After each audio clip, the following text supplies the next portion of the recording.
anyone who's benefited from IEW in any way has a debt of gratitude to Dr. James Webster.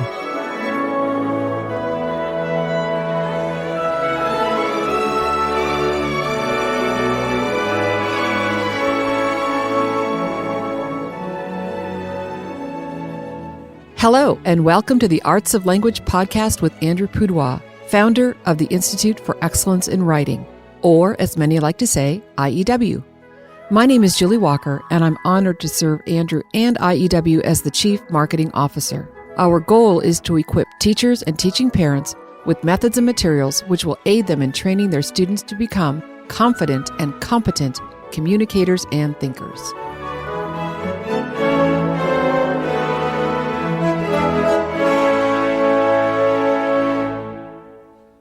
Well, Andrew, on January 12th, 2024, we lost a legend.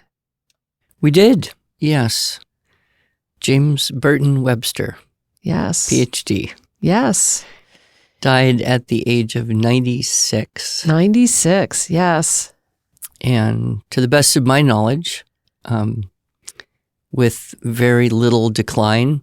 Right, because you just saw him. I visited him in October, before that January, and he was living at home. He was actually studying the Knights of the Round Table. Oh. And he had acquired somehow a round table and little figurines for each of the knights. Very beautiful little set. Arthurian legend, Knights of the Round Table? Oh, I love that. And then he had got Sir Thomas Malory and a few other books, and he was trying to come up with something he was going to write about the Knights of the Round Table. Yes. And I never really got clear on what his goal was, but I knew he was frustrated with certain aspects of the legends.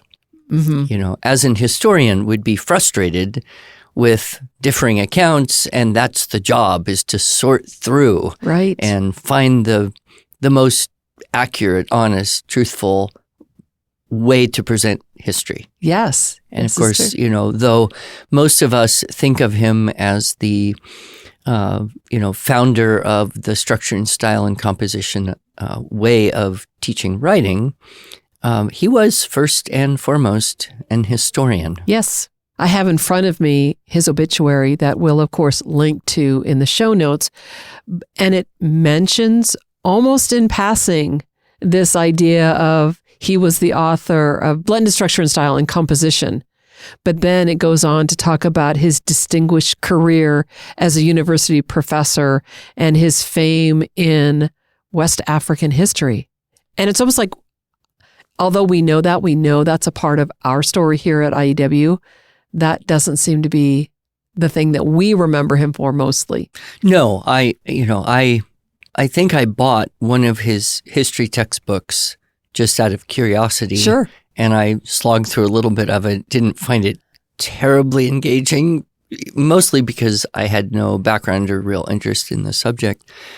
But he was considered one of the world experts in the pre-colonial oral tradition of West African history. And of course, he lived in Malawi and Nigeria and taught a few different places for many years.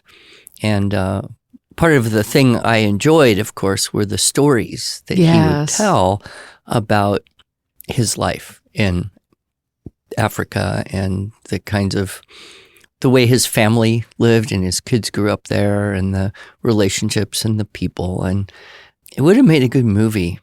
Sure. I seem to recall one of the stories, and if you recall this as well, Andrew, I'd love for you to tell it. Something about elephants. And I'm not talking about there are two kinds of elephants.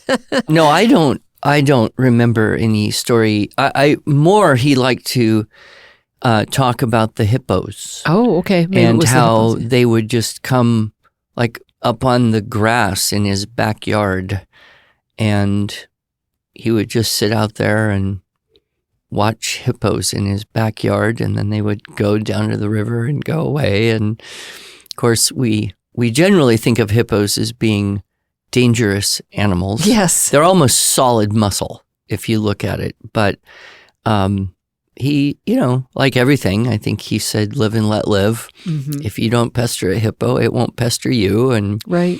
He inspired me on many times to imagine traveling to these places in Africa, to see what he'd seen and visit. But of course, that was decades before. Sure. So I met Dr. Webster in 1990 when I was working at a small school in Montana. Mm-hmm. And one of the teachers at this school was Canadian.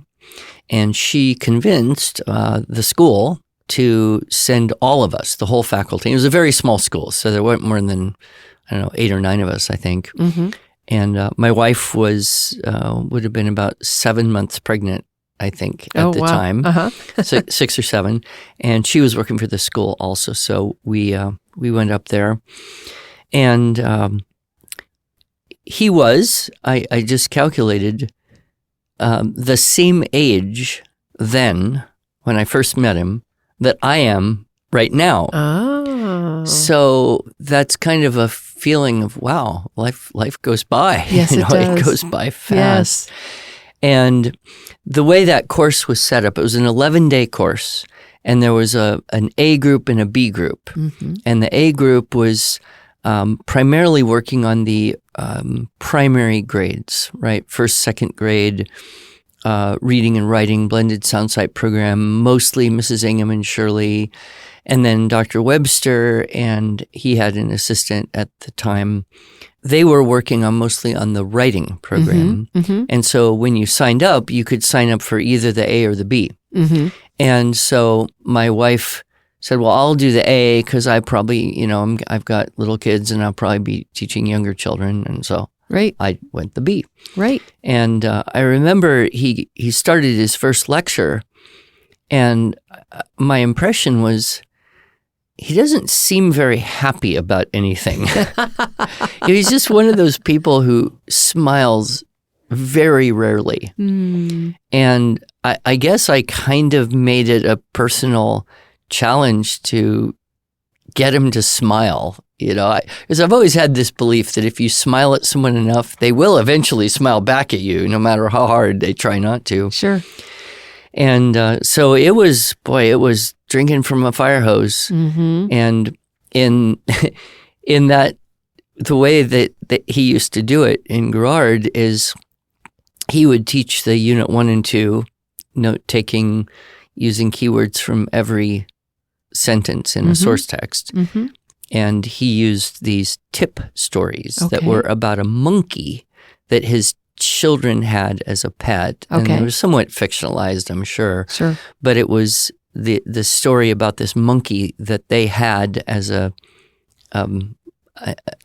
pet or just a hanger around her in their childhood when he was in Africa. It would be like us having a squirrel that visited our backyard, only in this case, because he's in Africa, it wouldn't be a squirrel, it would be a monkey. A monkey, yeah. Wow. And I never really was clear what kind of monkey this was. But these tip stories he had written, and so we used these for the unit 2.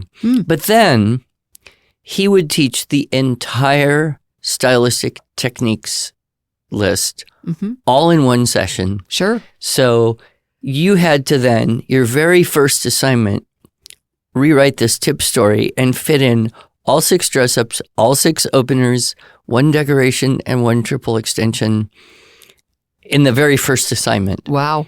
And I found it, very interesting as an exercise, even overwhelming as it was. This kind of thing immediately appealed to me. Mm-hmm. And then through the rest of the 2-week period, we would get some lectures from Mrs. Ingham and then more lectures from Webster. And then there was time to make materials. And you said this whole course was 11 days. Yeah, wow. 11 days. So it was basically 5 days and then a weekend off and then 4 days. Oh, I see. Okay. Plus travel. I see. Got it. Yeah. It was 9 days of instruction and oh my goodness. Well, and even so, you felt like that was more than you could absorb.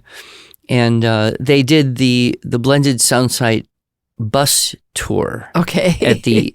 Kind of at the end. This was one of the evening festivities where they would have the whole of Sound City on this big display and go into the gymnasium there it was at the Alberta Vocational Center. It was kind of like a college campus. So I've actually been there. Oh, that's right. You have. So you remember the very, very, very far north. Very far north. The sun bounced. It did not actually set while I was there. And the mosquitoes are large. And the rooms were dorm rooms. Yeah. But and they have the big bus tour, and he would be the narrator of the bus tour. Yeah. So, my impression was, wow, that's a marvelous thing they're doing. I learned a lot, came back, taught for a year, using what I could of what I had learned of the structure and style. There wasn't a lot of well-organized material. Actually, there were no well-organized materials. In those days, there was the book, which wasn't even in the edition that we have now. Right. It was kind of rudimentary. The source texts were kind of in the book, but kind of not. There were a few mini books that he had made. Sure. And that was it. And so I somehow, managed to stumble through that first year, but got really good results. I was impressed with the kids' writing. The kids were impressed with the kids' writing. The parents and other teachers were impressed. And so I thought, I really didn't know what I'm doing, but it worked. There must be more to learn. Sure. So I actually applied to go a second year and do the same course again. Sure, of course. And I think there were some other people, that said they had come more than once. So it wasn't an entirely radical idea. And this time I went alone, left my wife with a baby and a couple little kids. And that's where I got a chance to talk with him a lot more one-on-one. I think the Group B group was a little smaller. And I really worked on my papers because part of the deal was you had to write a paper for every single unit. Yes. And you had to do it basically overnight and turn it in. And then he would mark every one of these things. So my goal was to, of course, get 100%. Sure. But I didn't necessarily do that. And he would, be sufficiently gruff. Yes. So I came back that second year and we had changed our situation. I was no longer working for the school, but I started teaching writing classes to my two oldest kids and their friends.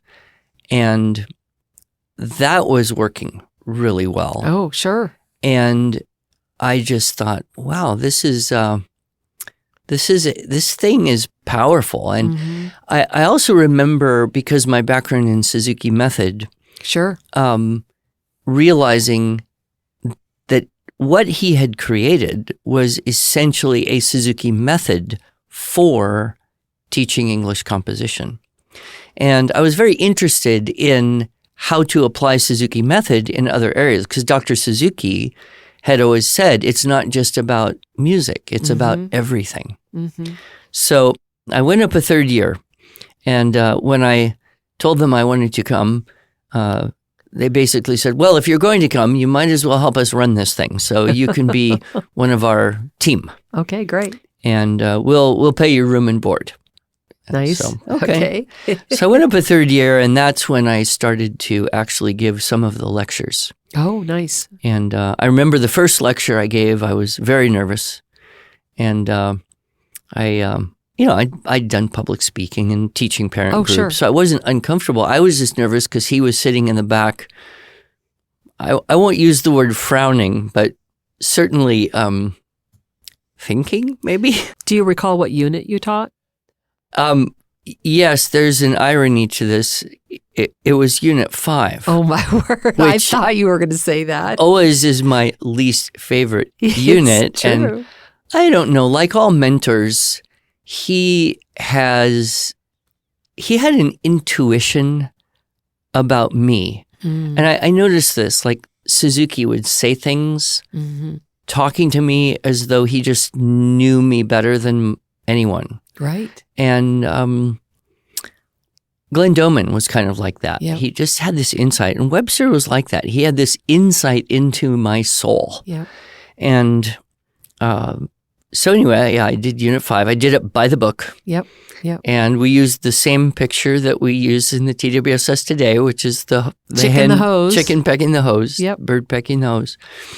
And, he gave me some very good critique Yep. points, very Yep. gentle. I don't remember what specifically. Yep. So, Andrew, you mentioned Dr. Webster just now, of course. You mentioned Dr. Suzuki, and you mentioned Glenn Doman. And also, we've had conversations in the past about your mentors, and Anna Ingham would be one of them. Mrs. Ingham, yeah.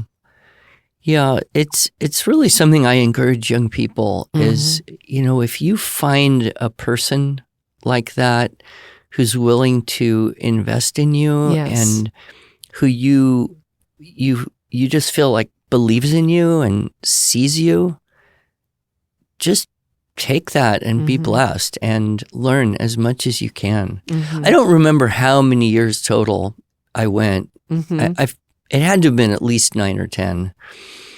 And over that time, I started to have a genuine friendship. We would stay, talking until later at night. And he kind of disproved the idea that if you smoke a lot, you're destined to die young, because he smoked a lot almost his whole life. Sure.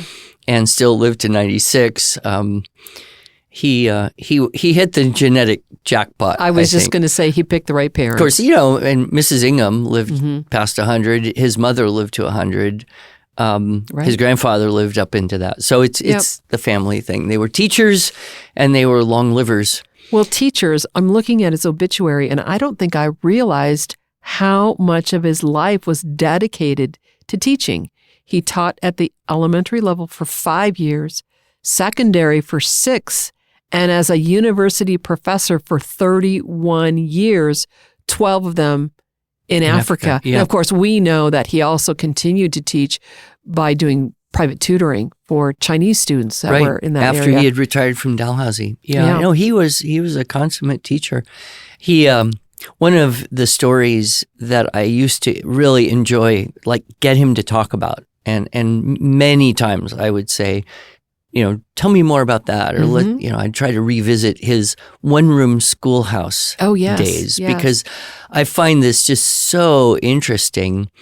So he was born in 1927, and so he would have been in his late teens, 44. He would have been 17. Now, that was the middle of World War II, and Canada had, of course, joined England and was completely committed to the war. And so there was a shortage of men and a shortage of teachers. Sure. And in Canada at that time. So he was living in Saskatchewan, and he was drafted, I guess, by this Ministry of Education or the school board of somewhere, and said, we need you to go teach in this village out in rural Saskatchewan. And he was only 17. Wow. And he said, well, I'm only 17, because he was very tall. And I think he had kind of done like study at home for a couple years of high school. So I guess technically he was homeschooled for a short Webster time. Dr. Webster was homeschooled? But, what? In those days, they just called it Independent study? or distance education, I Sure. think. So the guy basically said, well, I'm just going to put that you're 18 because we need you to do this. And so he went and he took a 6-week teacher training course over the summer. And then he started at the age of 18, or just under, because his birthday is October. So he would have been almost 18. And he walked into this one-room schoolhouse in this village in Saskatchewan. There were 40-some students, high 40s. A good number of the younger ones were European refugees who had fled Europe or escaped the war. And so they didn't really even speak English all that well. And it was a one-room schoolhouse. So the youngest kids were grade 1, and the oldest kid was one single girl in grade 10, who was almost as old as he was. Sure. And 40-some of them with, get this, no electricity and no running water. In Saskatchewan. In Saskatchewan. So, he would tell stories about, when it was winter and it was dark, the kids couldn't see to read. He would stand by the window and read to them by moonlight or candlelight until it was light enough in the room for them to do their schoolwork. Wow. The families would rotate hosting him. So he didn't even have his own place to live. He would be, 6 weeks in one house, 6 weeks in a cot, in the back room of some other house, 6 weeks he said literally in a barn, but it did have a stove. The families would take turns sending food, and then the kids would have to make a wood fire in the stove in the schoolroom in the morning, and then they would heat the food and they would all eat it. And, stories of older kids helping younger kids and just the community aspect of it. And everybody, knew what to do. He actually said, and he did that for 2 years. And then the war was over. And so then they said, the authorities, whoever they are, well, you're not actually qualified to be a teacher. Okay. You need to go to college. Right. You need to go to the university. So I wonder if that year was included in this little biography of his life. It doesn't sound like it is. I don't know. I'm not sure. Yeah. We'd have to do some research in math to figure that out. Yes, exactly. Maybe talk to one of the family members. But he told me, and that what really stuck with me, he said that was one of the easiest. I think he said it was the easiest teaching job I ever had. Wow. Because everybody knew what to do and nobody pestered me. Right? So, if a 7th grade kid had a problem, the natural thing to do would be to go to an older student in the room. And if a grade 3 kid had a problem, he'd go to a grade 5 or 6 kid and get help with it, whatever it was. And the oldest girl was pretty much as smart as he was. So she was almost like the co-teacher, only she had to also do the 10th grade schoolwork. And he said it was pretty easy because everybody knew what to do. There were lots of things they could do together. The students would overhear each other's lessons, and there were no behavior problems. And if someone had a problem, they helped each other. Then he went to the university for 2 years, got a teaching certificate or credential, and then he taught grade 5 in Vancouver. Okay. And he said that was the worst teaching job. Okay. Because there are all these kids, they're the same age. If one of them has a problem, they all have a problem, and none of them could help each other at all. And so he told me a little bit about how he tried to institute this system of having kids in charge, so that if you were, doing your writing and you had a question or a problem, or you finished your paper, the first thing you do would take it to another student who was appointed by him. And if that student couldn't help you, you go to another student. And if that student could help you, then and only then would you pester the teacher. So he tried to kind of recreate a hierarchy that was natural to a mixed age one-room schoolhouse in an age segregated classroom in Vancouver. And he confessed it didn't work as well. And but yeah, I have a large pile of notes that I took from a long couple days conversation that we had, where I went through each year of his life and where he was teaching and what he was teaching and what were the best things. He loved music and drama and basketball. He was tall. Okay. And so he would always do plays, and he would always get the kids playing music. He really valued music and drama as being vital to the well-being of a class of children. Right. And I think that carried over. We at Gruard, we would have, these little skits. And of course, we had the big blended sound site thing, the bus tour. Right. And there were always these ways to, like he really reflected Mrs. Ingham's mirth. Mrs. Ingham was pretty much always smiling, always laughing, always had, this happy thing to share. And Webster's pretty much always pretty crabby, but in a way, like the moon, he reflected her sunlight, yes. and it came through, Yes. his mirth, his, and I think of all things, he had, and this is what Suzuki had as well. He just had this faith in people, faith in me, faith in other people who came. And yeah, he'd complain about someone being stupid like we all do. But in particular, he believed that every child could learn to write well, that there was no reason that every child couldn't become good. Some might become better, but everyone could be good. And that's, I think, what drove him to take all of the ideas. And I actually have a story collected up for almost every single unit, like how Unit 3 came from, Mrs. Ingham's story sequence chart. She showed him on a napkin at dinner at Thanksgiving, how Unit 4 came from, having the need to get kids to write about stuff to learn it. One funny story. It was high school, and he was teaching, but he was the youngest teacher in the school, and the province instituted the sex ed curriculum, and of course this is conservative Canada 50s. Nobody wants to talk about this. And so all the older teachers said, well, you're young and you're a boy. You go teach the sex ed to everybody. Well, he didn't want to do it either.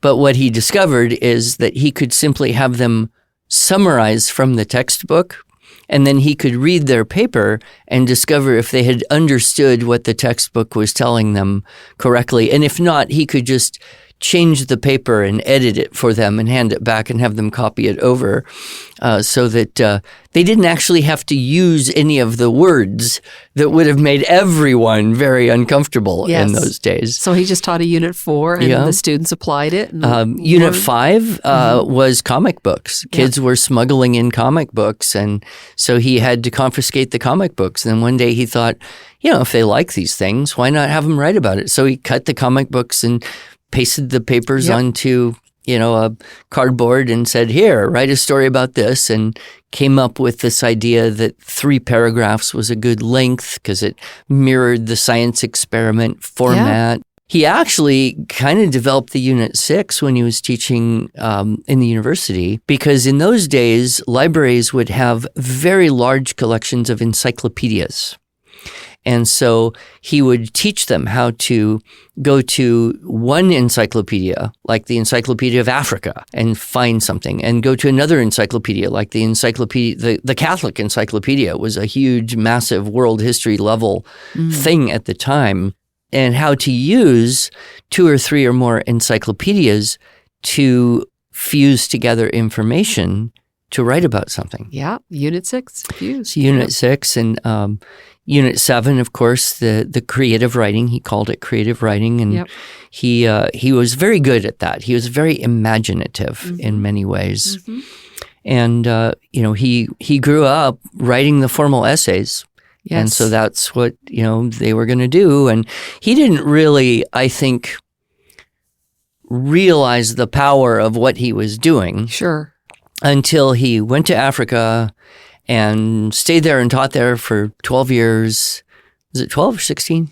Well, it says here that part of his time, 12 of those were, 31 years teaching at the collegiate level, 12 in Africa. That may have been part. I think he went back for some more years in Africa. Okay. But it wasn't until he came back from Africa and started teaching at Dalhousie. Right. Where he discovered, well, these students just don't have the writing skills that they should have as, upper level, kind of almost Ivy League qualified Dalhousie students. So that's when he started to integrate all of the writing ideas that he had come up with over the years and used in Africa at the university level. Yeah. And then Mrs. Ingham began teaching the blended sound site. Actually, she began teaching the blended sound site courses while he was still in Africa. Oh, I see. So he would come back for the summers and help her with these courses, and that would have been in the 70s. So they both had a program. Hers was called Blended Sound Site Program of Learning. Yes. His, he must have borrowed from her title, Blended Structure and Style and Composition. Right. Yeah, so the blended idea.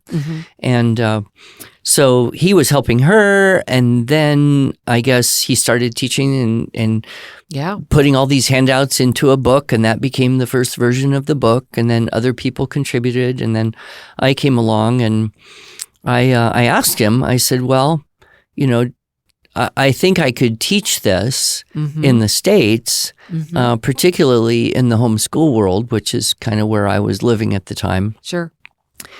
Do you mind? Yeah. And he said, no, of course not. Right. You know, it's, you know, whatever you can do, go do it. Yeah.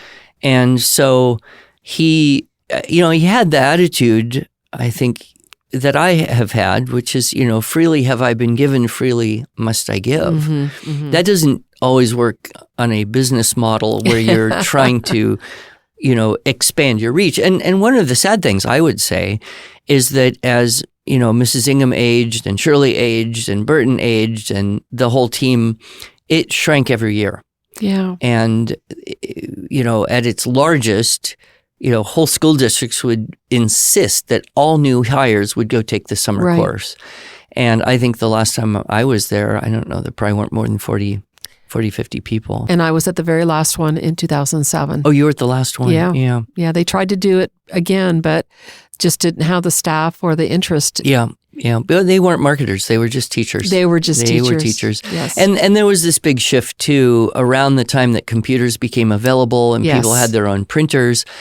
They were still telling everybody to stay up all night and make stuff with poster board and construction paper and felt pens and yardsticks. And the newer wave of teachers did not like that level of personal effort required.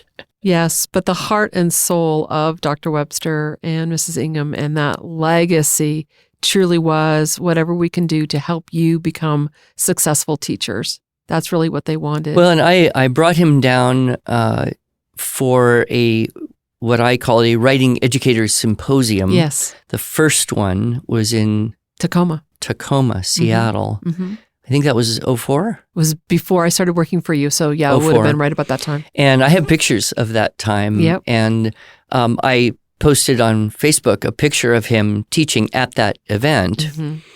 And I realized that he would have been 80 years old. Wow. At that event. Close to it. Maybe 81. And he looked so good and he was so sharp and he could teach all day. And I guess I wasn't as aware of what happens to a lot of people around 80 years old. Because it wasn't particularly spectacular to me that he was doing this. In retrospect, it is. What was spectacular was Mrs. Ingham, you know, who is 15 years older than he is, that came down at 90-something to teach with us. Right. And then we did another one in San Diego. 2007. Yeah. And then one more in 2012 in North Carolina. Yep. That's right. Oh, I remember that. That was a long flight. Yes. Yeah. I think that was the last time he came to the States. Yep. I went on a trip with him to Puerto Vallarta, Mexico one time. He used to love, in the winter, as a lot of Canadians, you know, who have the means, he liked to go down to Mexico for a few weeks. So I flew down and hang out with him for 3 or 4 days and experienced his Puerto Vallarta life there. And I just look back and all of the conversations, the things I was able to remember or write down, and all the things that I don't remember and write down. Just, you know, in addition, of course, to all of the phenomenal knowledge of the system that he had created that Yes. I continued to grow and expand. Yep. And, we worked on a lot of projects together, Yes, we the did. Bible-based writing lesson Yep. book. He was deep into poetry, spelling. Of course, Yep. we did the spelling together. Yep. In 99, he flew down to Montana. We recorded that in a basement studio somewhere. And so it's a great pleasure to be able to reminisce. Yes. It's a great privilege to have had a friend. And Yes. hopefully he is able to see even more powerfully the extent of his contribution to me and through me Yep. to you and your family and all of our families Yeah. and all of the families that now know. I mean, anyone who's benefited from IEW in any way Yep. has a debt of gratitude Yes. to Dr. James Webster. Can I read the last couple sentences from his obituary? Please do. A prolific author and one of the architects of blended sight method of learning, Burton continued to publish in his retirement. May Burton rest in eternal peace, his legacy enduring through the minds of the countless individuals he inspired and the positive changes he brought to the realms of academia and those he loved. He will be greatly missed.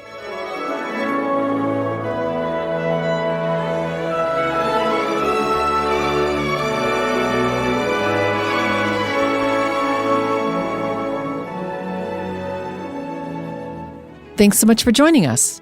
If you enjoyed this episode and want to hear more, please subscribe to our podcast in iTunes, Google Podcasts, Stitcher, or Spotify, or just visit us each week at iew.com/podcasts.